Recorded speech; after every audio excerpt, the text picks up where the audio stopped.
வானொலியில் நீங்கள் கேட்டு மகிழ்ந்த தென்கட்சி கோ. சுவாமிநாதன் அவர்களின் இன்று ஒரு தகவல் கதை தொகுப்பினை கேட்கலாம். ஒரு குரு, இளம் சீடர்கள் எதிரில் உட்காந்துருக்கிறாங்க. குரு பாடம் நடத்திக்கிட்டு இருக்கிறார். சீடர்களுக்கு ஒரு ஆசை, அதாவது ஒரு முக்கியமான மந்திரத்தை நம்ம குருநாதர்கிட்ட இருந்து கத்துக்கணும் அப்படிங்கிறது அவங்க ஆசை. அது என்ன மந்திரம்னா, இறந்தவரை உயிர்ப்பிக்கக்கூடிய புனித மந்திரம். அதாவது செத்தவங்களுக்கு மீண்டும் உயிர் உண்டாக்குகிற மந்திரம். குருவே, தயவு பண்ணி அந்த மந்திரத்தை எங்களுக்கு உபதேசிக்கணும் அப்படின்னு கேட்டாங்க. அது ரொம்ப ஆபத்தானது, அது என்னத்துக்கு உங்களுக்கு வேண்டாமேன்னாராம் குரு. எங்களுடைய நம்பிக்கை உறுதிப்படுறதுக்காகத்தான் கேட்குறோம், வேற ஒன்றும் இல்லை அப்படின்னாங்களாம் சீடர்கள். பக்குவப்படாத அறிவுங்கிறது ரொம்ப ஆபத்தானது அப்படின்னாராம் குரு. இது சீடர்களுக்கு புரியல. அது எப்படிங்க பக்குவப்படாத அறிவு ஆபத்தானதுன்னு சொல்றீங்க, அப்படின்னா என்ன அப்படின்னு கேட்டிருக்காங்க சீடர்கள். குரு அதுக்கு விளக்கம் கொடுத்தாராம். அந்த மந்திரத்தை எப்போ பயன்படுத்தணுங்கிறது முக்கியம். அதை அறியக்கூடிய ஞானம் ஏற்படுகிற வரைக்கும் அதை தெரிஞ்சுக்காம இருக்கிறது தான் நல்லது, இல்லைன்னா ஆபத்துன்னாராம். ஆனா இந்த சீடர்கள் அதை கேட்குற மாதிரி இல்லை, ரொம்ப பிடிவாதம் பண்ண ஆரம்பிச்சுட்டாங்க. சரி வாங்க சொல்றேன்னார் குரு. எல்லாரும் வந்தாங்க. அந்த புனித மந்திரத்தை அவங்களுக்கு ரகசியமா உபதேசம் பண்ணார். உபதேசம் பண்ணிவிட்டு அவங்களுக்கு எச்சரிக்கையும் கொடுத்தார். இந்த மந்திரத்தை நல்லா ஆராய்ச்சி பார்த்ததுக்கு அப்புறம் தான் உச்சரிக்கணும், அவசரப்பட்டு எதுவும் செஞ்சிடக்கூடாது அப்படின்னு ஒரு தடவைக்கு பல தடவை எச்சரிக்கை கொடுத்தார். சரின்னு சொல்லிவிட்டு அவங்கெல்லாம் மந்திரத்தை கற்றுக்கிட்டு எழுந்திரிச்சு போயிட்டாங்க. ஒரு நாள் அந்த சீடர்கள் எல்லாம் மணற்பாங்கான இடத்துல அப்படியே நடந்து போயிட்டு இருக்கிறாங்க. ஒரு பாலைவன பகுதி மாதிரி ஒரு இடம். அங்க ஒரு இடத்துல எலும்புகள் குவியலா கிடந்தது. உடனே இந்த சீடர்கள் முன்ன பின்ன யோசிக்காம, தியானமும் பண்ணாம, அந்த மந்திரத்தோட பயனை சோதிச்சு பார்க்கணும் அப்படின்னு நினைச்சுக்கிட்டு அந்த மந்திரத்தை உச்சரிக்க ஆரம்பிச்சிட்டாங்க. அவ்வளவுதான். உடனே என்னாச்சு தெரியுமா, அந்த எலும்புகள் எல்லாம் ஓநாய்களா மாறி அவங்கள துரத்த ஆரம்பிச்சுட்டுது. சீடர்கள் எல்லாம் தலைதெறிக்கி ஓட ஆரம்பிச்சுட்டாங்க. ஓநாய்களும் விடல, அவங்கள துரத்தி பிடிச்சி கடிச்சு கொதற ஆரம்பிச்சுட்டுது. அப்பதான் அந்த சீடர்களுக்கு குரு சொன்ன அறிவுரையோட அர்த்தம் புரிஞ்சுது. பக்குவப்படாத அறிவு ஆபத்தானது அப்படிங்கிறது. அதனால இதுல இருந்து நாம தெரிஞ்சுக்க வேண்டியது என்னன்னா, நாம நம்ம அறிவை வளர்த்துக்கிட்டா மட்டும் போதாது, அந்த அறிவை எப்போ எப்படி பயன்படுத்தணும் அப்படிங்கிற பக்குவமும் நமக்கு வரணும். அப்பதான் வாழ்க்கை நல்லபடியா அமையும், இல்லைன்னா இடைஞ்சல் தான். இந்த காலத்துல சில சின்ன பிள்ளைங்களுக்கே அறிவு ரொம்ப பக்குவப்பட்டிருக்குங்கிறத உணர முடியுது. ஒரு ஊர்ல ஒரு பெரிய ஞானி இருந்தார். அவர் படுக்கையில இருந்தார். இன்னும் கொஞ்ச நேரம்தான் அவர் இந்த உலகத்துல இருக்க போறார். அவரை சுத்தி ஏகப்பட்ட கூட்டம். ஏற்கனவே அவருடைய உபதேசங்களை கேட்டவங்க பல பேர் அவரை சுத்தி நிக்கிறாங்க. அந்த ஞானி மெதுவா கண்ணை திறந்து பாக்குறார். எல்லாரும் அவருடைய கடைசி வார்த்தையை கேட்கறதுக்காக அவளோட காத்துக்கிட்டு இருக்கிறாங்க. அந்த ஞானி மெதுவா பேச ஆரம்பிச்சார். நான் என்னுடைய வாழ்நாள் பூராவும் உங்களுக்கு நிறைய போதனைகள் சொல்லிக்கிட்டு இருக்கிறேன். பேரானந்தம், மகிழ்ச்சி, தியானத்தன்மை, இதை பத்தி எல்லாம் சொல்லியிருக்கிறேன். இப்ப நான் வேற ஒரு கரைக்கு போய்கிட்டு இருக்கிறேன். நான் இனிமே இந்த கரையில இருக்க மாட்டேன். நீங்க நான் சொன்னதையெல்லாம் கேட்டீங்க, ஆனா எதையும் நீங்க நடைமுறைப்படுத்தி பார்க்கல. எல்லாம் கேட்டதோட சரி, அதோட விட்டுட்டீங்க. அப்புறம் அதை தள்ளி போட்டுக்கிட்டே வந்துட்டீங்க. மேலும் அதை தள்ளி போடுறதுல எந்த பிரயோஜனமும் கிடையாது. இப்ப நான் போய்கிட்டு இருக்கிறேன். உங்கள யாராவது என்னோட வர்றதுக்கு தயாரா அப்படின்னு கேட்டார். அவ்வளவுதான். யாரும் வாய திறக்கல. ஒரே மௌனம், சத்தமே இல்லை. ஒருத்தர் பார்த்துக்கிட்டே நிக்கிறாங்க. அந்த கூட்டத்துல ஒரு ஆள் அந்த ஞானி கூடவே 40 வருஷத்துக்கு மேலா இருந்திருக்கிறான். அவனும் வாயை திறக்காம இன்னொருத்தன் முகத்தை பார்த்துக்கிட்டே நிக்கிறான். இந்த சமயத்துல பின்னாடி நின்றுட்டு இருந்த ஒருத்தன் கையை தூக்கினான். ஞானி அவனை பார்த்தார். சரி, ஒருத்தனுக்காவது நம்மோட வர்றதுக்கு தைரியம் இருக்குது அப்படின்னு நினைச்சார். ஆனா அந்த ஆள் என்ன சொன்னான் தெரியுமா, ஐயா நீங்க கேக்குறப்போ நான் உடனே எழுந்திருக்கல, கையை மட்டும்தான் தூக்கினேன். என்ன காரணம்னா, நான் எப்படி அடுத்த கரைக்கு சேர்றதுங்கிறத தெரிஞ்சுக்கிறதுக்காகத்தான். அந்த விவரத்தை மட்டும் இப்ப உங்ககிட்ட இருந்து நான் தெரிஞ்சுக்க ஆசைப்படுறேன். ஏன்னா இப்ப நான் உங்க கூட வர்றதுக்கு தயாரா இல்லை. எவ்வளவோ காரியங்களை நான் இன்னும் இங்க முடிக்க வேண்டி இருக்குது. வீட்டுக்கு ஒரு விருந்தினர் வந்திருக்கிறார். என்னுடைய இளைய மகனுக்கு கல்யாணம் பண்ணி வைக்கணும். அதனால இன்னைக்கு உங்க கூட வர முடியாது. அது மட்டும் இல்ல, இப்போ உங்க கூட அடுத்த கரைக்கு வந்தா திரும்பி வர முடியாதுன்னு வேற சொல்றீங்க. அதனால இப்ப நான் வரல. இன்னொரு நாள் நிச்சயமா நான் வர்றேங்க, உங்களை சந்திக்கிறேன். அதனால இப்ப நீங்க இன்னொரு தடவை எங்களுக்கு விளக்கமா சொல்லணும். ஏற்கனவே பல தடவை சொல்லி இருக்கிறீங்க. தயவு பண்ணி இப்போ ஒரு தடவை சொன்னீங்கன்னா சௌரியமா இருக்கும். அந்த அடுத்த கரையை அடையிறது எப்படி, இப்போ ஒரு தடவை அதை விளக்கமா சொல்லிட்டீங்கன்னா நல்லா ஞாபகப்படுத்திக்குவேன். அது சரியான சமயம் வர்றப்போ இது எனக்கு உதவியா இருக்கும் அப்படின்னு நானா. ஆனா உண்மை என்ன தெரியுமா, அந்த சரியான சமயம் வரவே இல்லை அப்படிங்கிறது தான் உண்மை. இப்படி அந்த கதை முடியும். இந்த கதை அந்த ஒரு ஆளுக்கு மட்டும் இல்ல, கிட்டத்தட்ட எல்லாருக்குமே அது பொருந்தும் அப்படிங்கிறாங்க விவரம் தெரிஞ்சவங்க. எல்லாருமே அந்த சரியான தருணத்துக்காக தான் காத்துக்கிட்டு இருக்கிறாங்களாம். அதுக்காக ஜோசியம் பாக்குறாங்க, கைரேகை பாக்குறாங்க, நாளைக்கு என்ன நடக்குங்கிற ஆவல்ல எல்லாரும் காத்துக்கிட்டு இருக்கிறாங்க. ஆனா அந்த ஒரு நாள் ஒருபோதும் வரப்போறது இல்லை. நீங்க தள்ளி போடுறதுக்காக பல அர்த்தமில்லாத காரணங்களை தேடுறீங்க அப்படிங்கிறார் ஒரு ஞானி. காத்திருக்கிறதுலேயே நம்ம காலம் ஓடி போயிடுது. ஏன்னா இன்னைக்கு நாம சிந்திக்கிறது நாளைக்கு நாம சிந்திக்கிறது இல்லை. ஒவ்வொரு நாளும் ஒவ்வொரு மாதிரி போயிடுது. நாளைக்கு மறுநாளை பத்தியே சிந்திக்கிறோம். இப்படியே அது பாட்டுக்கு போயிடும். கரையை தொட்டு பார்க்கறது எப்போ, இதுதான் கேள்வி. நமக்கு வேண்டியப்பட்ட ஒருத்தர் ஒரு ரயில்வே பிளாட்ஃபாரத்தில் நின்றுட்டு இருக்கிறார். அங்க இருக்கிறவங்க கிட்ட கேட்கிறாராம், விசாரிக்கிறார், ஏங்க கிழக்க போற ரயில் போயிட்டுதுங்களான்னாராம். போயிட்டுதுன்னு இருக்கிறாங்க. கொஞ்ச நேரம் கழிச்சு, ஏங்க மேற்க போற ரயில் போயிட்டுதுங்களான்னு கேட்டிருக்காரு. போயிட்டுதுங்களான் இருக்காங்க. அப்புறம் கொஞ்ச நேரம் கழிச்சு மறுபடியும், ஏங்க 10:30 மணி வண்டி போயிட்டுதான்னு கேட்டிருக்காரு. தொடர்ந்து காலையில இருந்து சாயந்தரம் வரைக்கும் இப்படி ஒரே இடத்துல நின்றுட்டு கேட்டுக்கிட்டே இருக்கிறார். இதை பார்த்துக்கிட்டு இருந்த ஒருத்தர் அவர்கிட்ட ஏங்க நீங்க எங்க போகணும் அப்படின்னு கேட்டாராம். இவர் மெதுவா சொன்னாராம், இந்த ரயில்வே லைனை தாண்டி அந்த பக்கம் போகணும் அப்படின்னாரா. ஒரு ஊர்ல ஒரு விஞ்ஞானி இருந்தார். அவர் பேர் என்னன்னா ஹோ, இதுதான் அவர் பேர். ஒரு ஊசியை கண்டுபிடிக்கணும். அதுக்காக அவர் ரொம்ப காலமா தலையை பிச்சுக்கிட்டு ஆராய்ச்சி பண்ணிட்டு இருந்தார். அது என்ன ஊசி தெரியுமா? இந்த தையல் மிஷின்ல இருக்குல்ல, அந்த ஊசி தான். அவருக்கு பிடிபடாம இருந்த விஷயம் என்னன்னா, அந்த ஊசியோட கூர்மையான பாகத்துல நூலை எப்படி கோக்கிறது, அது எப்படி சேர்க்கறது. அதில் மற்ற ஒரு பாகம் மிஷினுக்கு உள்ளே போயிடுது. அதனால் அந்த பாகத்தில் சாதாரணமாக மற்ற ஊசியில் நாம் செய்கிறது மாதிரி நூலை கொண்டு போய் நுழைக்க முடியாது. அப்படியே நுழைச்சாலும் தைக்கிறது எப்படி, அது முடியாத காரியம். இதுதான் அவருக்கு இருந்த பிரச்சனை. ரொம்ப நாள் யோசனை பண்ணி பார்த்தார். தையல் மிஷின் ஊசியோட வடிவ அமைப்பு அவருக்கு புலப்படலை. ராத்திரி பகலாக அதே ஞாபகமாக இருந்தார். ஒரு நாள் அவர் தூங்கிக்கிட்டு இருக்கிறார். அப்போ ஒரு கனவு வந்தது. எப்படின்னா, அந்த கனவுல அவரை ஒரு மலைஜாதி மக்கள் பிடிச்சிட்டு போயிடுறாங்க. கொண்டுகிட்டு போய் ஒரு இடத்துல கட்டி போட்டுடுறாங்க. அந்த மலைஜாதி மக்களோட அரசன் ஒருத்தன் அவன் வர்றான். அவரை பார்த்து ஒரு உத்தரவு போடுறான். என்ன உத்தரவு தெரியுமா? பொழுது சாயறதுக்குள்ள நீ தையல் மிஷின் ஊசியை கண்டுபிடிக்கணும். அப்படி கண்டுபிடிக்கலன்னா உன் தலையை வெட்டி விடுவோம். இதுதான் அந்த அரசன் போட்ட கட்டளை. இவருக்கு என்ன பண்றதுன்னு ஒண்ணுமே புரியல. திருன்னு முழிக்கிறார்.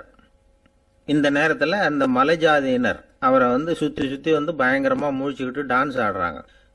தன்னை சுத்தி சுத்தி ஆடிக்கிட்டு வர்றவங்கள ரொம்ப பயத்தோட அவர் பார்க்கிறார். நேரம் ஆவ ஆவ தன்னோட இறுதி நேரம் நெருங்கிறத உணர்றார்.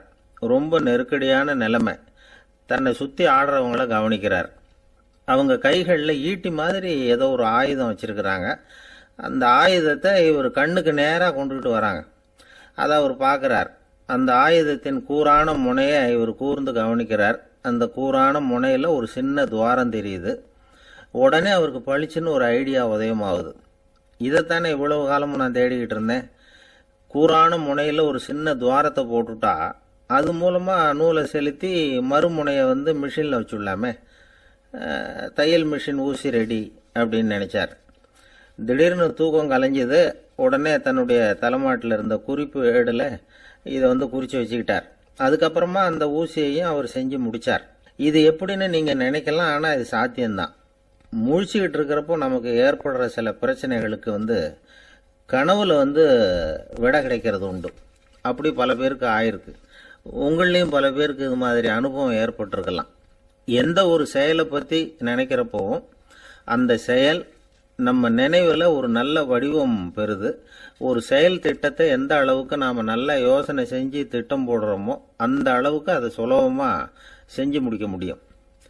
அந்த விஞ்ஞானி நினைச்ச காரியம் அவர் எண்ணம் பூராவும் ஆக்கிரமிச்சது.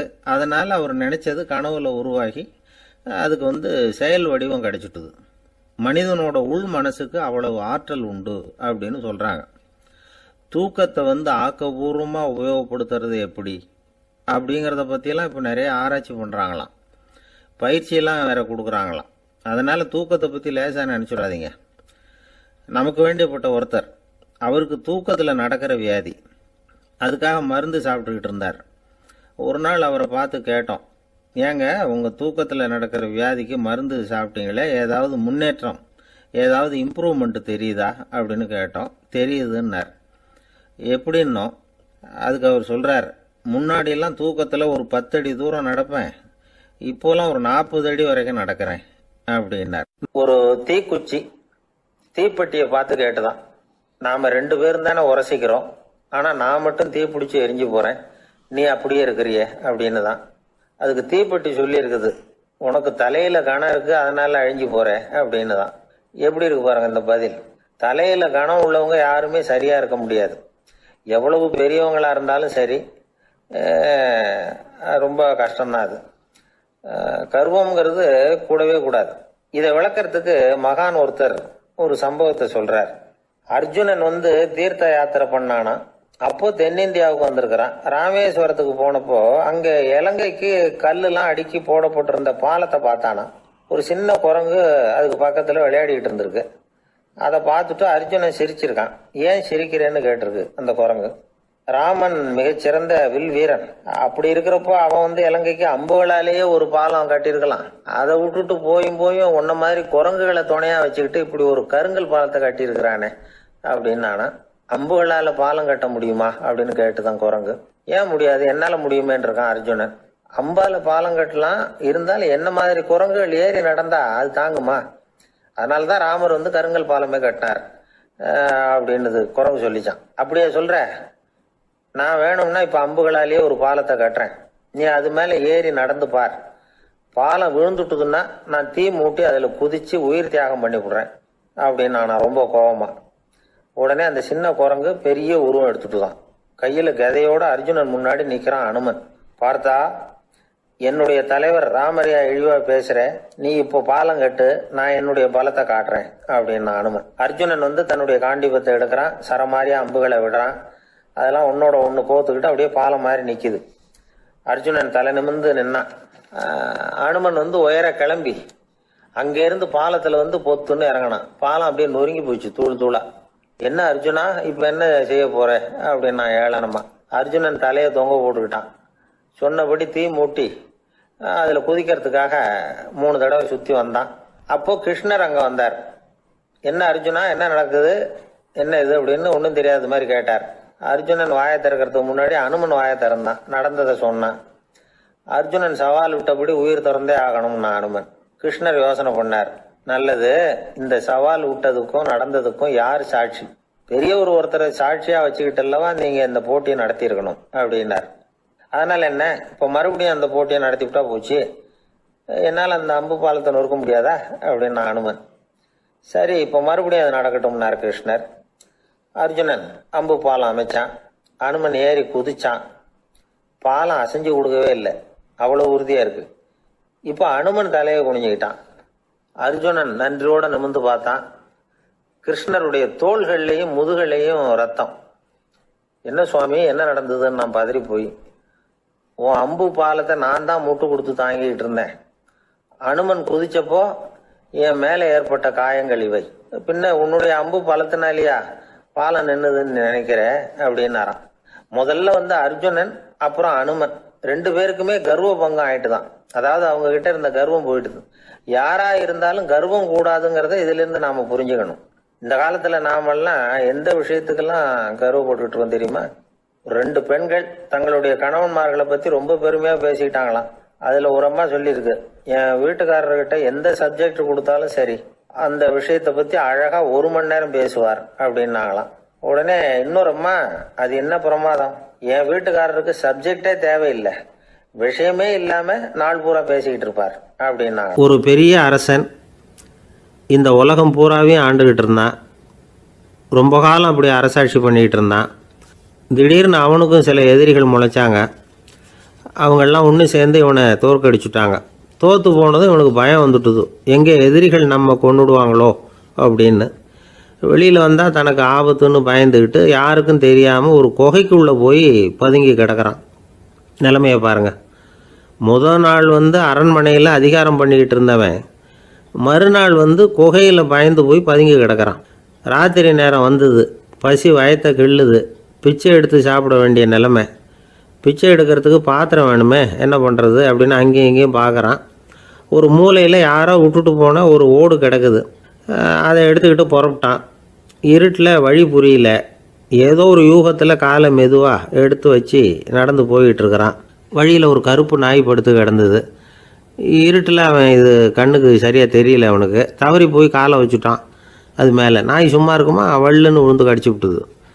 காலை பார்க்குறான், காலத்தையும் நினச்சி பார்க்குறான். அரண்மனையில் வந்து வீரக்கழல் அணிந்த காலை உடைய மன்னா அப்படின்னு புகழ்வாங்களே புலவர்கள்லாம். ஆனால் அது இன்றைக்கி நாய் கடித்த காலம் ஆயிட்டுதே அப்படின்னு நினைக்கிறான். அது மட்டும் இல்லை, முன்னாடியெல்லாம் பொற்கிண்ணங்களில் தான் அவன் சாப்பிடுவான். ஆனால் இப்போது உடஞ்சி போன ஓட்டு, அது ஓட்டை வந்து கையில் வச்சுக்கிட்டு நிற்கிறான். அதில் யாராவது சாப்பாடு போடுவாங்களான்னு. முன்னாடியெல்லாம் நிறைய பேர் அரண்மனைக்கு வருவாங்க. அரசருக்கு காணிக்கைன்னு சொல்லி இவன் காலடியில் கொண்டாந்து கொட்டுவாங்க. அப்போல்லாம் இவன் அந்த ஜனங்களுடைய முகத்தை திரும்பி கூட பார்க்கறதில்ல. ரொம்ப கர்வமாக உட்காந்துருப்பான்.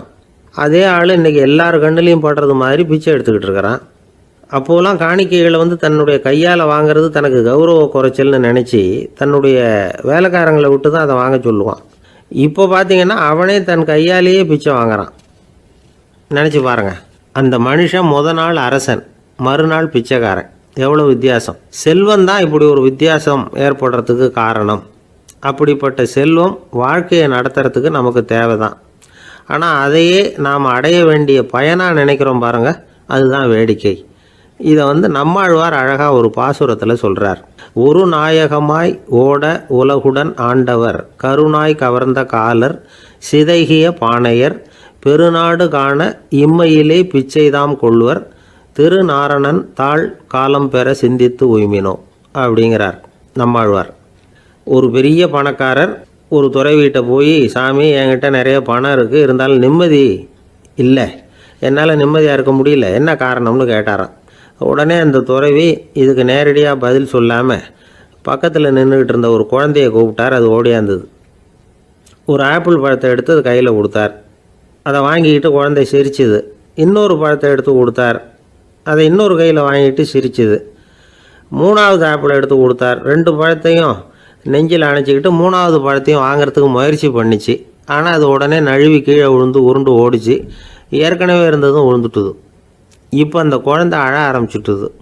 இப்போ அந்த துறவி பணக்காரர்கிட்ட சொன்னாராம், குழந்தைய கவனிச்சியா, 2 ஆப்பிள் போதும்னு அது நினச்சிருந்தா இப்போ அது அழ வேண்டிய அவசியம் வந்திருக்குமா அப்படின்னாராம். எதுவுமே அளவுக்கு மிஞ்சினா துன்பந்தான். இந்த காலத்தில் இதெல்லாம் யார் காதில் வாங்குறாங்க? ஒருத்தனை நல்ல வழிக்கு கொண்டு வரணும்னு நினச்சி அவனை கூப்பிட்டு உட்கார வச்சு இந்த கதையை சொல்லிகிட்டு இருந்தாங்க. சொல்லிவிட்டு அந்த குழந்தை செஞ்சது தப்பு தானே அப்படின்னு கேட்டிருக்கிறாங்க. ஆமாம், தப்பு தான், நானாக இருந்தால் அப்படி செஞ்சுருக்க மாட்டேன் நானா இவன். 2 பழமே போதும்னு சொல்லியிருப்பியா அப்படின்னு கேட்டிருக்காங்க. அப்படி இல்லைங்க, அவர் கொடுக்க கொடுக்க ஒவ்வொரு பழமாக வாங்கி பின்னாடி வச்சுட்டு மறுபடியும் கையை நீட்டுவேன் அப்படிங்கிறானா. இவெல்லாம் எந்த காலத்தில் திருந்துறது? ஒரு வயசான அம்மா ஒரு நாள் ஃபோன் பண்ணாங்க. ஐயா, நான் வந்து இந்த தகவல் நிகழ்ச்சியை தினமும் கேட்குறேன், உங்ககிட்ட ஒரு கேள்வி கேட்கணும் அப்படின்னாங்க. என்னங்க அப்படின்னோம். எனக்கு சொந்தமாக ஒரு நல்ல வீடு இருக்குது, வேணுங்கிற அளவுக்கு பணமும் இருக்குது, கணவரும் ரொம்ப நல்லவர், ரிட்டையர் ஆகி வீட்டில் தான் இருக்கிறார், பிள்ளைங்கள்லாம் பெரிய பெரிய உத்தியோகத்தில் இருக்கிறாங்க, அதில் ஒருத்தன் ஐஏஎஸ்ஸு, பணம்லாம் கூட நிறைய கொண்டாந்து கொடுக்குறாங்க. அப்படி இருந்தும் என் மனசில் நிம்மதி இல்லை, வாழ்க்கையில் ஒரு நிறைவு இல்லை அப்படின்னாங்க. ஏன்னு கேட்டோம். அதைத்தான் நான் உங்களை கேட்குறேன், ஏன் அப்படி அப்படின்னு திருப்பி கேட்குறாங்க. எங்களுக்கு ஒன்றும் புரியல. கொஞ்ச நேரம் குழம்பி போயிட்டோம். இருந்தாலும் அதை அவங்கக்கிட்ட காட்டிக்காம கொஞ்சம் சாமர்த்தியமா, ஏம்மா உங்கள் மனசில் நீங்கள் ஏதோ ஒன்று எதிர்பார்க்குறீங்க, அது நிறைவேறல அப்படி தானே அப்படின்னு கேட்டோம். ஆமாம் அப்படின்னாங்க. அதுக்கப்புறம் அவங்கக்கிட்ட கொஞ்சம் மனம் விட்டு பேசுகிறப்போ தானாக விஷயம் வெளியில் வந்தது. அதாவது அவங்க பிள்ளைங்க பெரிய பெரிய உத்தியோகத்தில் இருக்கிறதுனால அவசரமாக வந்து பார்த்துட்டு ஓடுறாங்களாம். ஆசையாக அம்மான்னு கூப்பிட்டுக்கிட்டு கிட்ட உட்காந்து கொஞ்ச நேரமாவது என்கிட்ட பேசினா தானே என் மனசு கொஞ்சம் நிம்மதியாக இருக்கும். அது அவங்களுக்கு தெரிய மாட்டேங்குதே அப்படிங்கிறாங்க. இதுதான் அவங்களுடைய ஏக்கம். இந்த ஏக்கம் அந்த தாயின் மனசில் இருந்துக்கிட்டு இருக்குது. இப்படி மகனுடைய அன்புக்காக மட்டுமே ஏங்குற தாய்மார்கள் பல பேர் இருக்கிறாங்க இந்த உலகத்தில். இதை நினைக்கிறப்போ ஒரு வெளிநாட்டு நாடோடி கதை ஞாபகத்தில் வருது. அதாவது கடவுள் படைப்பு தொழிலில் ரொம்ப மும்முரமாக ஈடுபட்டுக்கிட்டு இருந்தாராம். மீன்களை படைச்சாராம், பறவைகளை படைச்சாராம், விலங்குகளை படைச்சாராம். அவருக்கு திருப்தி ஏற்படலை. அதுக்கப்புறம் மனிதர்களை படைச்சிருக்கிறார். அப்பவும் அவருக்கு மன நிறைவு ஏற்படலையா. கடைசியாக தன்னுடைய சக்தி முழுசையும் பயன்படுத்தி குறையே இல்லாத அளவுக்கு ஒரு படைப்பை உருவாக்கினாராம். அந்த உன்னதமான ஒரு படைப்பு அதுதான் பெண், அதாவது தாய். இப்படி உருவாக்கி எல்லாரையும் இந்த உலகத்தில் விட்டுட்டாராம். அதுக்கப்புறம் கொஞ்ச காலம் கழித்து தன்னுடைய தேவியை அழைச்சிக்கிட்டு இந்த பூலோகத்துக்கு வந்திருக்கிறார். தன்னுடைய குறையில்லாத படைப்பாகிய பெண்ணை பார்த்தாராம். ஏம்மா, உனக்கு இன்னும் ஏதாவது குறை இருந்தால் சொல்லு, அதையும் நிவர்த்தி பண்ணி விடுறேன் அப்படின்னாராம். அந்த அம்மா பார்த்துருக்காங்க. சுவாமி, எனக்கு நீங்கள் கொடுத்துருக்கிறது 2 கை. என்னுடைய பிள்ளைகளுக்கு சேவை செய்கிறதுக்கு இந்த 2 கை பத்தலை. அதனால் இன்னும் ஒரு 2 கை கொடுத்தா தேவலை அப்படின்னாங்களாம். கடவுள் பார்த்தார். அதனால் என்ன, அப்படியே செஞ்சு விடலாம், இதோ அதுக்கான வரம் கொடுத்துட்டேன் அப்படின்னார். அந்த அம்மாவுக்கு இப்போ 4 கை ஆயிட்டுது. 4 கையாலேயும் குழந்தைகளுக்கு சேவை செய்ய ஆரம்பிச்சுட்டாங்க. கடவுள் திருப்தியாக திரும்பி போனார். அதுக்கப்புறம் கொஞ்ச காலம் கழித்து மறுபடியும் திரும்பி வந்தார். தேவியோட பெண்ணை பார்த்தார். இப்போ என்னம்மா, சந்தோஷந்தானே அப்படின்னாராம். அதுக்கு அந்த அம்மா, சந்தோஷந்தான், இருந்தாலும் இப்போ எனக்கு இருக்கிற 2 காலும் போதில்லை, இன்னும் ஒரு 2 கால் இருந்தால் தேவையில்லை, நிறைய ஓடி ஆடி பிள்ளைகளுக்காக வேலை செய்ய வேண்டியிருக்குது அப்படின்னாங்களாம். சரின்னு சொல்லி 4 கால் இருக்கிறது மாதிரி செஞ்சுட்டு போயிட்டார் கடவுள். மறுபடியும் கொஞ்ச நாள் கழித்து தேவி சொன்னாங்க கடவுள்கிட்ட, நீங்கள் என்னதான் முயற்சி பண்ணினாலும் முழுமையான ஒரு படைப்பை உங்களால் உருவாக்க முடியாது, அப்படிதான் நான் நினைக்கிறேன் அப்படின்னாங்களாம். அப்படியா சொல்கிறேன், வா அந்த பொண்ணை பார்த்துட்டு வருவோம் அப்படின்னு புறப்பட்டு இங்கே வந்தாங்களாம்.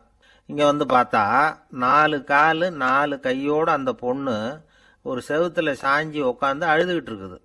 இப்போ தேவி அந்த பொண்ணை சுட்டி காட்டி கடவுள்கிட்ட கேட்டாங்களாம், ஏங்க, நீங்கள் அந்த பொண்ணுக்கு கையை கொடுத்தீங்க, காலை கொடுத்தீங்க, சரி, அந்த கண்ணீரையும் எதுக்காக கொடுத்தீங்க அப்படின்னு கேட்டாங்களாம். அதுக்கு கடவுள் சொன்னாராம், கையை கொடுத்தது நான் தான், காலை கொடுத்தது நான் தான், ஆனால் அந்த கண்ணீரை கொடுத்தது நான் இல்லை, அதை கொடுத்தது அந்த அம்மாவோட பிள்ளைங்க அப்படின்னாராம். இன்றைக்கும் அப்படித்தான் பல பிள்ளைங்க அவங்க அம்மாவுக்கு கண்ணீரை தான் கொடுத்துக்கிட்டு இருக்கிறாங்க. அம்மாவை மதிக்கிற பிள்ளைங்க தான் இன்றைக்கி நல்லபடியாக இருக்கிறாங்கங்கிறது அவங்களுக்கு தெரியறதில்ல. இந்த காலத்து பிள்ளையாண்டான் ஒருத்தன் அவங்க அம்மா கிட்டேயும் நல்ல பிள்ளையா நடந்துக்குவான், மனைவிகிட்டையும் நல்ல கணவனாக நடந்துக்குவான், ரொம்ப சாமர்த்தியம். ஒரு நாள் அவங்ககிட்ட கேட்டாங்க, ஏன்பா உங்கள் அம்மாவும் உன் மனைவியும் சண்டை போட்டுக்கிட்டா நீ எந்த பக்கம் அப்படின்னாங்களாம். வீட்டுக்கு வெளிப்பக்கம் அப்படின்னானா. நம்ம உடம்புல ரத்த அழுத்தம் இருக்குதே, அது நல்லதா கெடுதலா? உடனே அது கெடுதல்னு தான் சொல்லுவோம். ஆனால் உண்மை அது இல்லை. இயற்கையாக உள்ள ரத்த அழுத்தம் நம்ம உடம்புக்கு தேவையான ஒன்று.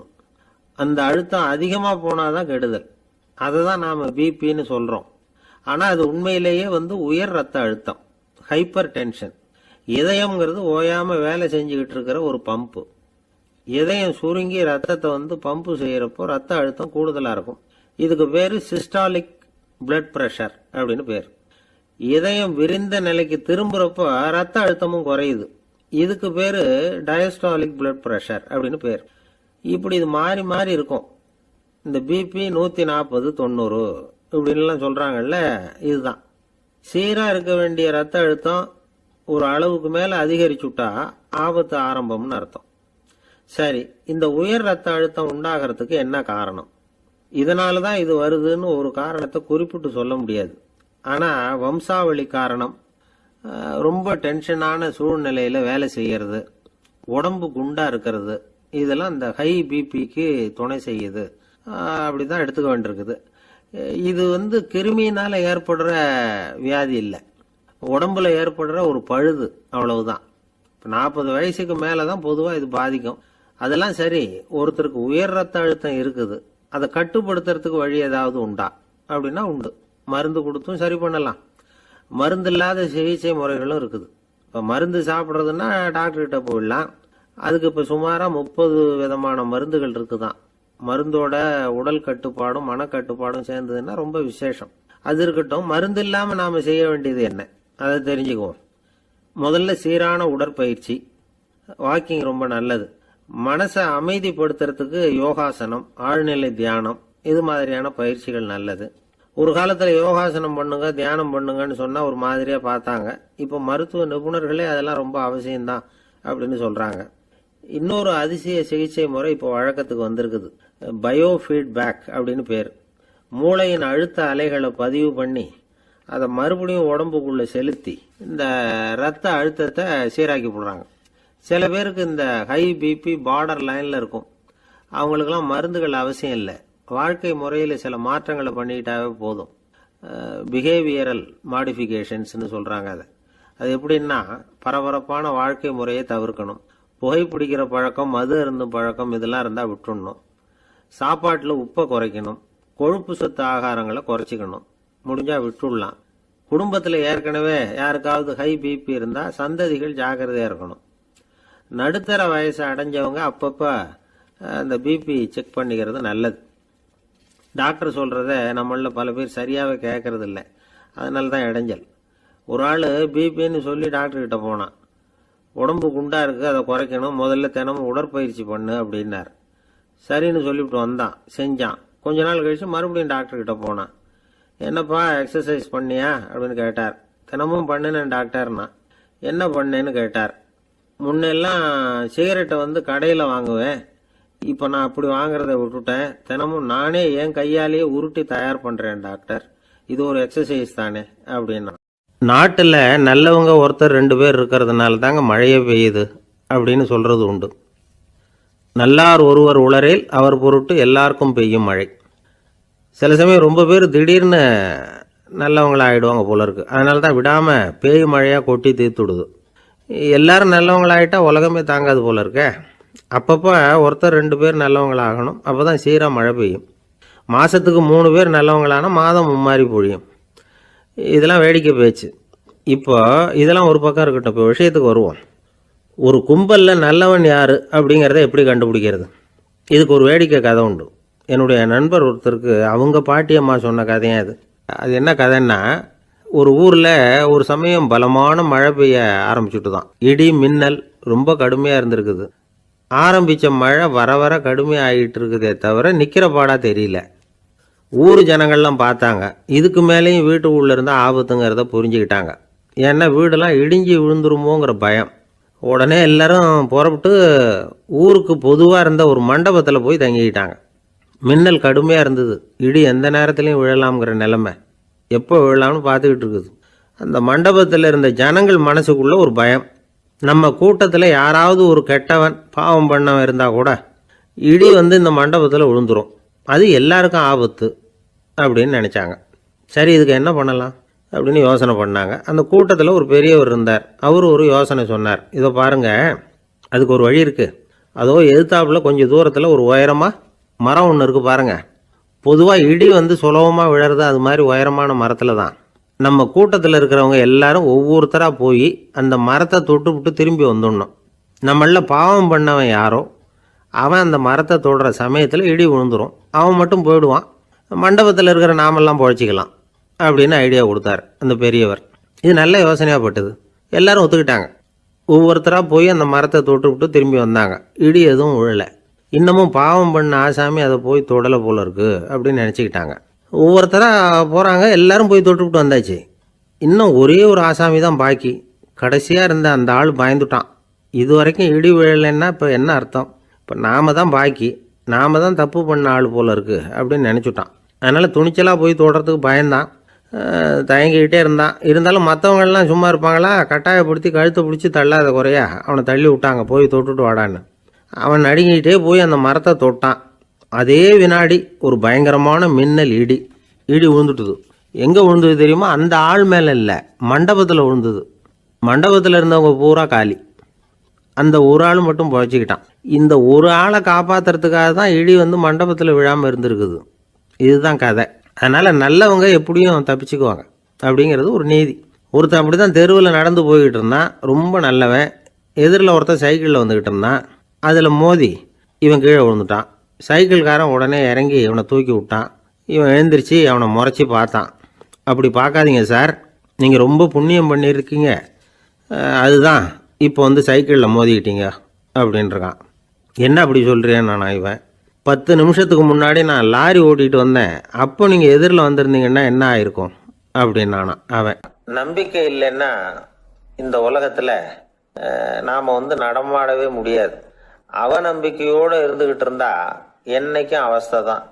நாம நம்புறது நடக்குதோ இல்லையோ அது வேற விஷயம். ஆனா எதையும் நம்பி தான் நாம அடி வைக்க வேண்டியிருக்கு. வேற ஒண்ணும் வேணாம். ஒரு லாட்டரி சீட்டு வாங்குறோம், அது எங்க நமக்கு விழப்போகுது அப்படிங்கிற அவநம்பிக்கையோடவா வாங்குறோம்? பரிசு நமக்கு தான் அப்படிங்கிற நம்பிக்கை உள்ளூர இருக்கிறதுனால தான் அதை வாங்குறோம். இருந்தாலும் முடிவு வேற மாதிரி ஆயிடுது. அதுக்காக மனசு சோர்ந்து போறதில்ல. அடுத்த மாசமும் சீட்டு வாங்குறோம். இந்த நம்பிக்கை தான் மனித வாழ்க்கைக்கு ஆதாரம். ஒரு கடையில போய் டீ சாப்பிடுறீங்க, அந்த டீ நல்ல டீ தானா, அதுல விஷம் கலந்துருக்குமா அப்படிங்கிற சந்தேகம் வந்துட்டுதுன்னு வச்சுங்க. அதுக்கப்புறம் அதை எப்படி நீங்க சாப்பிட முடியும்? நம்பிதான் சாப்பிடணும். ரயில் ஒழுங்கா போய் சேருங்கிற நம்பிக்கை இருக்கிறதுனால தான் அதுல ஏறி உட்காடுறோம். லெட்டர் ஒழுங்கா போய் சேருங்கிற நம்பிக்கை இருக்கிறதுனால தான் பெட்டியில போடுறோம். சரி, நம்ம கதையெல்லாம் நம்மளோட இருக்கட்டும். மனித நம்பிக்கை எந்த அளவுக்கு உறுதியாகவும் அறிவுபூர்வமாகவும் இருக்கணுங்கிறதுக்கு அலெக்சாண்டர் வாழ்க்கையில நடந்த ஒரு சம்பவத்தை உதாரணமா சொல்லலாம். இந்த உலகத்தையே ஜெயிக்கணும்னு புறப்பட்டார் அலெக்சாண்டர். ஒரு கட்டத்துல அவர் சிட்னஸ் நதி கரைக்கு சேர்ந்தார். அந்த சமயத்துல அவருக்கு கடுமையான நோய் வந்துட்டுது. அவர் கூடவே வந்திருந்த கிரேக்க வைத்தியர்கள் என்னென்னமோ முயற்சியெல்லாம் பண்ணி பார்த்தாங்க. இருந்தாலும் அலெக்சாண்டருக்கு வந்திருக்கிறது என்ன நோய்ங்கிறத அவங்களால கண்டுபிடிக்க முடியல. ஏன்னா அந்த பகுதியில் உள்ளவங்களுக்கு மட்டுமே அதிகமாக வரக்கூடிய ஒரு வினோதமான நோயா இருந்தது அது. ஆனா அவர் இருக்கிற இடம் எதிரியோட இடம், பாரசீக மன்னனோட ஆளுகைக்கு உட்பட்ட இடம். என்ன பண்றது அப்படின்னு எல்லாரும் யோசனை பண்ணாங்க. பாரசீக மன்னனோட அரண்மனையில் இருக்கிற வைத்தியர் வந்தா இந்த நோயை குணப்படுத்தி விடுவார் அப்படின்னு சொன்னாங்க. இருந்தாலும் எதிரியோட நாட்டில் இருக்கிற வைத்தியரை கூப்பிட்டு எப்படி நம்பி வைத்தியம் பார்க்க சொல்றது அப்படின்னு சொல்லி எல்லாரும் தயங்கினாங்க. ஆனா அலெக்சாண்டர் தயங்கல. பரவாயில்ல, அழைச்சிட்டு வாங்கன்னு விட்டார். உடனே அவரை போய் அழைச்சிட்டு வந்துட்டாங்க. அவர் வந்தாரு. அலெக்சாண்டர் உடம்ப பரிசோதனை பண்ணி பார்த்தார். சரி, இதை குணப்படுத்தி விடலாம், பயப்பட வேண்டியது இல்லை. ஆனா இதுக்கு ஒரு மூலிகை ரசம் தயார் பண்ணி கொடுக்கணும். நான் போய் அதை தயார் பண்ணிட்டு 2 நாள்ல திரும்பி வந்துடுறேன் அப்படின்னு சொல்லிவிட்டு போனார் அந்த வைத்தியர். அதே மாதிரி 2 நாள்ல திரும்பி வந்தார் மூலிகை ரசத்தோட. இதுக்கு இடையில அலெக்சாண்டரோட தளபதிகள்ல ஒருத்தர் ரகசியமா ஒரு எச்சரிக்கை கடிதம் கொடுத்து அனுப்பியிருக்கிறான். அதை வாங்கி என்ன விஷயம்னு பார்த்தார். இப்போ உங்ககிட்ட வந்திருக்கிற எதிரி நாட்டு வைத்தியரை நம்பாதீங்க, அவன் கொண்டுகிட்டு வந்திருக்கிற மூலிகை ரசத்துல விஷம் கலந்துருக்குது அப்படின்னு அதுல எழுதியிருக்கு. அதை பார்த்தார் அலெக்சாண்டர். இருந்தாலும் கொஞ்சம் கூட அலட்டிக்கல. வைத்தியர் கொடுத்த மருந்தை வாங்கி கடகடன்னு குடிச்சுட்டார். குடிச்சுட்டு அதுக்கப்புறம் அந்த கடிதத்துல இருந்த விஷயத்த அந்த வைத்தியர்கிட்ட சொன்னார். வைத்தியர் தகைச்சு போயிட்டார். தன் மேல அலெக்சாண்டர் வச்சிருக்கிற நம்பிக்கையை பார்த்து அவருக்கு ரொம்ப வியப்பு. வைத்தியர் உண்மையிலேயே நல்ல மருந்து தான் கொண்டுட்டு கொடுத்துருக்கிறார், அதுல விஷம்லாம் எதுவும் கலக்கல. அதுக்கப்புறம் அலெக்சாண்டர் அந்த வைத்தியரை பார்த்து சொன்னாராம், நம்பிக்கைங்கிற அச்சாணியை ஆதாரமா வச்சுக்கிட்டு தான் இந்த உலகம் சுத்திக்கிட்டு இருக்குது. எனக்கு எதிரியா இருந்தாலும் பாரசீக மன்னர் ரொம்ப பெரியவர். அப்பேற்பட்ட மன்னருடைய அரண்மனை வைத்தியர் தொழில் நேர்மை இல்லாதவரா இருக்க முடியாது, இருக்க மாட்டார். அப்படி இருந்தா அவரை அரண்மனை வைத்தியரா வச்சிருக்கவே மாட்டாங்க அப்படின்னு நம்பினேன். என்னுடைய நம்பிக்கை வீண் போகல அப்படின்னாராம். இதுதான் மானுட நம்பிக்கைங்கிறது. இந்த காலத்திலயும் இது மாதிரி இந்த மானுட நம்பிக்கையை ரொம்பவும் சாமர்த்தியமா கையாளுகிற கெட்டிக்காரங்க சில பேர் இருக்கிறாங்க. இந்த காலத்து குரு, அவருக்கு ஒரு சிஷ்யன். குரு முன்னாடி அந்த சிஷ்யன் ரொம்ப பணிவா நின்று, குருவே உங்க கையால விஷத்தை கொடுத்தாலும் அதை வாங்கி மடமடன்னு குடிச்சிருவேன் அப்படின்னா. உன்னுடைய குரு பக்தியை மெச்சினேன் அப்படின்னார் குரு. அதுக்கு அந்த சிஷ்யன், அப்படி இல்லை குருவே, உங்ககிட்ட சிஷ்யனா இருக்கிறத விட உங்க கையால விஷத்தை வாங்கி குடிச்சு விடுறது ரொம்ப நல்லது, அதனாலதான் அப்படி சொன்னேன் அப்படின்னா. எனக்கு ஒரு நண்பர், அவர் ஒரு வழக்கறிஞர். ஒரு நாள் அவர்கிட்ட பேசிக்கிட்டு இருந்தேன். அப்போ கேட்டேன், ஏன் சார் நீங்கள்லாம் கோர்ட்டில் வாதாடுறப்போ கருப்பு நிற அங்கி அணியிறீங்களே, அதுக்கு என்ன காரணம்? சட்டத்துக்கும் கருப்பு கலருக்கும் என்ன சம்பந்தம் அப்படின்னு கேட்டேன். அது ஒரு சுவாரஸ்யமான கதைன்னார் அவர். சொல்லுங்களேன் அப்படின்னு அவர் சொன்னார். கிபி 1694 வருஷத்தில் இங்கிலாந்து அரசி 2வது மேரிங்கிறவர் இறந்து போனார். அந்த ராணியோட கணவர் 3ஆம் வில்லியம், அவரும் ஒரு உத்தரவு போட்டாராம். அரசியோட மறைவுக்கு அனுதாபம் தெரிவிக்கிற வகையில் வழக்குரைஞர்கள் எல்லாரும் கருப்பு நிற அங்கி அணியணும் அப்படின்னு. அன்னைக்கு ஆரம்பித்த அந்த பழக்கம் அதுக்கப்புறம் மாறவே இல்லையாம். இன்னைக்கும் தொடருது. வழக்குரைஞர்கள்லாம் முதல்ல கருப்பு அங்கி மட்டும்தான் அணிஞ்சாங்களாம். அதில் ஒரு சின்ன சங்கடம். ஏற்கனவே உடம்பு கருப்பாக இருக்கிறவங்க அதுக்கு மேலே கருப்பு ட்ரெஸ் வேற போட்டுக்கிட்டா முகம் பளிச்சுன்னு தெரியாது இல்லையா? அதனால முகம் பளிச்சுன்னு தெரியறதுக்காக அவங்கெல்லாம் வெள்ளை நிற பட்டியை அணிய ஆரம்பிச்சாங்களாம். இப்படி தான் இங்கிலாந்தில் அந்த பழக்கம் ஆரம்பமாயிருக்குது. அந்த சமயத்தில் இந்தியாவை ஆண்டது பிரிட்டிஷ்காரங்க தானே, அதனால இங்கேயும் அந்த பழக்கம் அப்படி நடைமுறைக்கு வந்துட்டுது. அதே மாதிரி சர்ச்சிலின் மூதாதையரான மார்ல்பரோ பிரபுவின் ஞாபகார்த்தமாக நீதிபதிகள் இந்த வெள்ளை குள்ளாய் அணிகிற முறை பழக்கத்துக்கு வந்துதான். இதுதான் என்னுடைய நண்பர் சொன்ன தகவல். இங்கிலாந்தில் நீதிமன்றம்ங்கிறது ரொம்ப மதிப்புள்ளது. அந்த அளவுக்கு சட்டத்துக்கு அங்கே மரியாதை. அங்கே நடந்த ஒரு சுவாரஸ்யமான நிகழ்ச்சியை ஒரு சகோதரி எழுதி அனுப்பியிருந்தாங்க. அவங்க அப்பா நீதித்துறையை சேர்ந்தவரான். அவர் சொன்னதான் இது. அவங்க எழுதி அனுப்பியிருந்த விஷயம் என்னன்னா, அங்கே ஒரு கேஸில் ஒரு முக்கியமான தீர்ப்பு வழங்க வேண்டி இருக்குது. ஜட்ஜு, பாரட்லா படித்த பெரிய பெரிய வக்கீல்கள், ஜூரி எல்லாருமா கூடி அந்த கேஸை பற்றி விவாதிக்கணும். சுமாராக 40 பேர். இதுக்காக கோர்ட்டு ஹாலில் விசேஷ சேம்பரில் நுழையறதுக்கு முன்னாடி அவங்கெல்லாம் தங்களுடைய கோட்டு தொப்பி எல்லாத்தையும் கழட்டி அங்கே நின்றுக்கிட்டு இருந்த ஒரு அட்டெண்டர்கிட்ட கொடுத்துட்டு உள்ளே போனாங்க. அந்த ஆள் படிக்காதவர்.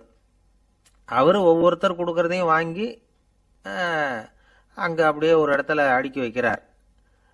அப்படியே வாங்கி உள்ளே வச்சுக்கிட்டு இருக்கிறார் ஒவ்வொரு இடத்துல. அது அவரோட வேலை. உள்ளே போன ஜட்ஜி, வக்கீல், ஜூரி எல்லாரும் ரொம்ப நேரமாக அந்த கேஸை பற்றி விவாதிக்கிறாங்க. ஒரு நாள் பூரா ஆயிட்டுது. அவ்வளவு தீவிரமாக அக்கு வேறு ஆணி வேறையா பிச்சு உதறி இருக்கிறாங்க. ஒரு வழியாக 13 மணி நேரம் கழித்து வெளியில் வந்திருக்கிறாங்க. ஒவ்வொருத்தராக வர வர அந்த அட்டெண்டரும் அவங்கவுங்க கோட்டு தொப்பியை அவங்கக்கிட்ட எடுத்து ரொம்ப மரியாதையாக திருப்பி கொடுத்துக்கிட்டு இருக்கிறார். கடைசியாக ஜட்ஜ்மெண்ட்லாம் எழுதி முடிச்சுட்டு ரொம்ப திருப்தியோடவும் களைப்போடவும் வெளியில் வந்துகிட்டு இருக்கிறாராம். இந்த ஆள் அவருடைய மேல் கோட்டையும் தொப்பியையும் எடுத்து அவர்கிட்ட ரொம்ப மரியாதையோடு நீட்டினாராம். ஜட்ஜுக்கு ரொம்ப ஆச்சரியம். இந்த ஆள் எப்படி இவ்வளவு பேரோட கோட்டு தொப்பி எல்லாத்தையும் ஞாபகம் பேசகாம திருப்பி கொடுக்குறார் அப்படிங்கிறது அவருக்கு ஆச்சரியம். அதனால் அவர் அந்த ஆளை பார்த்து கேட்டாராம், ஏப்பா இந்த கோட்டை கொடுக்குறியே, இது என்னோடது தானா? என்னோடது தான்னு உனக்கு எப்படி தெரியும் அப்படின்னாராம். இதுக்கு அந்த பியூனு ரொம்ப பதவிசா பதில் சொன்னாராம், ஐயா இந்த கோட்டு ஹேட்டை உங்ககிட்ட வாங்கி மாட்டினேன். இப்போ திரும்ப உங்ககிட்ட தரணும், தந்துட்டேன். இதுதான் என்னோட வேலை. மற்றபடி இது உங்களோடதா இல்லையா அப்படிங்கிறதெல்லாம் எனக்கு தெரியாதுங்க அப்படின்னார். ஒரு நண்பர் ஆனந்தமா சிகரெட் பிடிச்சிக்கிட்டு இருந்தார். இந்த பழக்கத்தை விட்டுவிடுங்களேன் அப்படின்னு சொல்லி பார்த்தோம். விட்டுடலாம்னு தான் பார்க்குறேன், ஆனால் முடியலையேன்னார். மனசு வச்சா எல்லாம் முடியும் அப்படின்னும். அவர் கொஞ்ச நேரம் யோசனை பண்ணார். அப்புறம் சொன்னார், சரி சார், இதுதான் நான் பிடிக்கிற கடைசி சிகரெட் அப்படின்னு சொல்லி ரொம்ப அழுத்தமாக புகையை உள்ளுக்கு இழுத்தார். அதுக்கப்புறம் அந்த துண்டு சிகரெட்டை வீசி எரிஞ்சுட்டார். ஒருத்தர் இது மாதிரி தீர்மானம் பண்ணி தன்னுடைய கடைசி சிகரெட்டை தூக்கி எரிஞ்சுட்டாருன்னா அது ஒரு பெரிய விஷயம்தான். அதுக்கு பிறகு அவர் உடம்புல படிப்படியாக என்னென்ன மாற்றங்கள் நடக்கும் அப்படிங்கிறத பற்றி ஒரு விவர பட்டியலே வெளியிட்டிருக்கிறாங்க. அது என்ன விவரம் தெரியுமா? ஒருத்தர் புகைப்பிடிக்கிற பழக்கத்தை நிறுத்துறாருன்னு வச்சுங்க. அப்படி அவர் நிறுத்தின 20 நிமிடங்களுக்குள்ள உயர் ரத்த அழுத்தம், உடல் வெப்பம், நாடி துடிப்பு இதெல்லாம் சரியான நிலைமைக்கு வந்துருதான். 8 மணி நேரத்துக்குள்ள இந்த ஸ்மோக்கர்ஸ் பிரீத் அப்படிங்கிற தன்மை மறைஞ்சிருதான். ரத்தத்தில் உள்ள கார்பன் மோனாக்சைடு அளவு குறையுதான். ஆக்சிஜன் அளவு கூடுதான். சரியான அளவுக்கு வந்துருதான். ஒருத்தர் கடைசி சிகரெட்டை தூக்கி எரிஞ்சுட்டாருன்னா 24 மணி நேரத்துக்குள்ள மாரடைப்பு ஏற்படுறதுக்கான வாய்ப்பு குறைஞ்சுடுதான். 48 மணி நேரத்துக்குள்ள உணர்வு நரம்புகளின் முனைப்பகுதிகள் மறுபடியும் ஒன்று சேர்ந்துருதான். அதனால நாக்கு சுவை உணர்வு, மூக்கின் முகரும் சக்தி இதெல்லாம் மேம்படுதான். நல்ல நிலைமைக்கு வந்துருதான். சிகரெட்டை நிறுத்தின 3 நாளுக்குள்ள மூச்சு விடுறது சுலபமாயிடுதான். இப்படி அவங்க பட்டியல் நிறைய சொல்றாங்க. 2 அல்லது 3 மாசத்துக்குள்ள என்ன ஆகும் தெரியுமா? ரத்த ஓட்டம் மேம்படுது, நடக்கிறது சுலபமாயிடுது. நுரையீரல் கொள்ளளவு 30% அதிகரிக்குது. 1லிருந்து 9 மாசத்துக்குள்ள சுவாச குறைபாடுகள் நீங்குது. நுரையீரல்ல இருக்கக்கூடிய இந்த அசுத்தம் வடிகட்டும் திசுக்கள் சரியா வேலை செய்ய ஆரம்பிச்சிருது. 1 வருஷத்துக்குள்ள இந்த இதய அழுத்த நோய்க்கான வாய்ப்பு பாதியா குறைஞ்சிருது. இந்த சிகரெட்டை நிறுத்தின 5 வருஷத்துக்குள்ள ஒரு நாளைக்கு ஒரு பாக்கெட் சிகரெட் பிடிக்கிறவர்களில் நுரையீரல் புற்றுநோயினால சாகிறவர்கள் எண்ணிக்கை பாதியாக குறைஞ்சிருது. புற்றுநோய் செல்கள் சீரமைக்கப்படுது. ஆக ஒருத்தர் புகைக்கிறத விட்டுணும்னு தீர்மானம் பண்ணி தன் கையில் இருக்கிற சிகரெட்டை இதுதான் கடைசின்னு சொல்லி தூக்கி எறிஞ்சுட்டா அதுக்கப்புறம் படிப்படியா இவ்வளவு நன்மைகளும் மாற்றங்களும் ஏற்படுறதாக இந்த அமெரிக்கன் கேன்சர் சொசைட்டி தெரிவிச்சிருக்குது. அதனால புகைப்பழக்கம் உள்ளவங்க இதெல்லாம் கொஞ்சம் யோசிச்சு பார்த்து அந்த பழக்கத்தை விட்டு விடுறது ரொம்ப நல்லது. ஆனால் அதையெல்லாம் நாம சொன்னா யாரு கேட்கறாங்க? என்னுடைய நண்பர் ஒருத்தர் புகைப்பழக்கம் உள்ளவர், அவர் என்கிட்ட சொன்னார், சார், சிகரெட் பிடிக்கிற பழக்கத்தை விட்டு விடுறது என்னை பொறுத்த வரைக்கும் ஒன்றும் பெரிய கஷ்டமான செயல் இல்லை, அது ரொம்ப சுலபம் அப்படின்னார். எப்படி சொல்றீங்கன்னு கேட்டேன். நான் ஏற்கனவே 20 தடவை அந்த பழக்கத்தை விட்டுருக்கேன் சார் அப்படின்னார் ரொம்ப பெருமையா. ரொம்ப நாளைக்கு அப்புறம் ஒரு நண்பரை பார்த்தேன். உங்க கூட உட்காந்து கொஞ்ச நேரம் அரட்டை அடிக்கணும் போல ஆசையா இருக்குன்னு.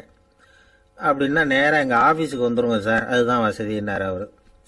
இப்படி அரட்டை அடிக்கிறதுக்கு ஆபீஸ் தான் வசதியான இடம்னு நினைக்கிறவங்க பல பேர் உண்டு. அவங்களுக்கெல்லாம் கூடிய சீக்கிரத்தில் ஒரு இடைஞ்சல் வந்து சேரும் போல இருக்குது.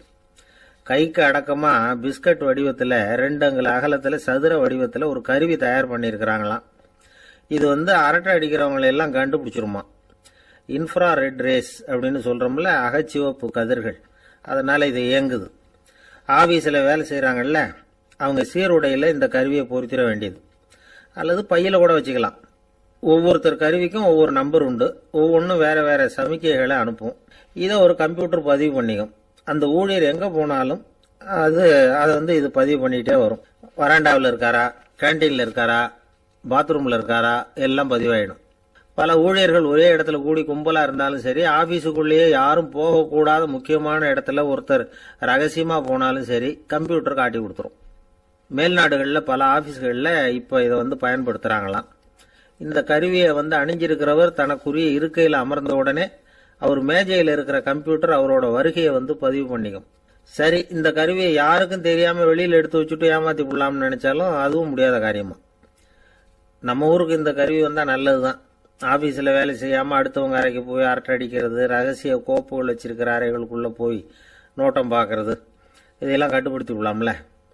சில பேர் வேணும்னே வேலை நேரம் பார்த்து பாத்ரூம் எங்க இருக்குன்னு தேடி போயிடுறது உண்டு. அவங்களெல்லாம் இது சுலபமா கண்டுபிடிச்சு சொல்லிவிடும். இந்த கருவியால வேற சில பிரயோஜனமும் இருக்குது. ஒரு பெரிய அதிகாரி ரூமுக்குள்ள குறிப்பிட்ட சில பேர் தான் போகணும் நுழையணும்னு வச்சுங்களேன், அதுக்கு தகுந்த மாதிரி செட் பண்ணி வச்சுக்கலாம். அப்படி வச்சுட்டா அந்த குறிப்பிட்ட சில பேர் தான் அந்த கதவை திறக்க முடியும். அதே மாதிரி பணம், நகை, இது மாதிரி விலை உசந்த பொருள்கள் இருக்கிற அறைக்குள்ள குறிப்பிட்ட ஒரு சிலர் மட்டும்தான் போயிட்டு வர்றது மாதிரி நாம பண்ணிக்கலாம். இப்ப பிரிட்டன்ல பல இடங்கள்ல இந்த கருவியை சோதனை முறையில பயன்படுத்திக்கிட்டு வராங்களாம். வயசானவங்களுக்கும் நோயாளிகளுக்கும் ஆபத்து காலத்துல உதவி செய்யறதுக்கும் நல்ல முறையில் பயன்படுத்திக்கலாமா, அதாவது இந்த கருவி நல்லா பயன்படுமா.